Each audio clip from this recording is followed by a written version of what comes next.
یہ ام سلیم وہ پاک باز اور عفیفہ خاتون تھیں کہ جن کی ہر سوچ حضور کے گرد گھومتی تھی، سوچوں میں بھی حضور کے گرد رہتی تھیں۔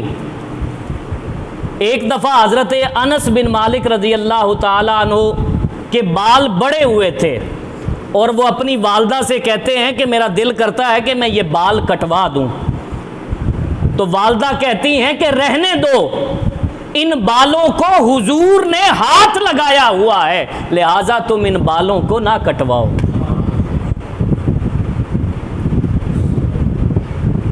حضور سے ایسی نسبت۔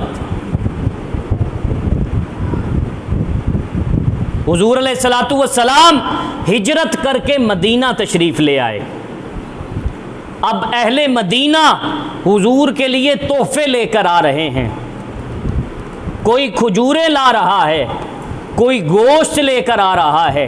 حضرت ام سلیم اپنے 10 سالہ بیٹے کی انگلی پکڑ کر حضور کی بارگاہ میں آئیں اور آ کر کہا یا رسول اللہ میرے پاس اور تو کچھ نہیں ہے، میرے پاس یہ 10 سال کا بیٹا انس ہے، اس کو اپنی خدمت میں قبول فرما لیجئے، یہ آپ کے پاس رہے گا، آپ کی خدمت کیا کرے گا، یا رسول اللہ انس کو اپنی خدمت میں قبول فرما لیجئے۔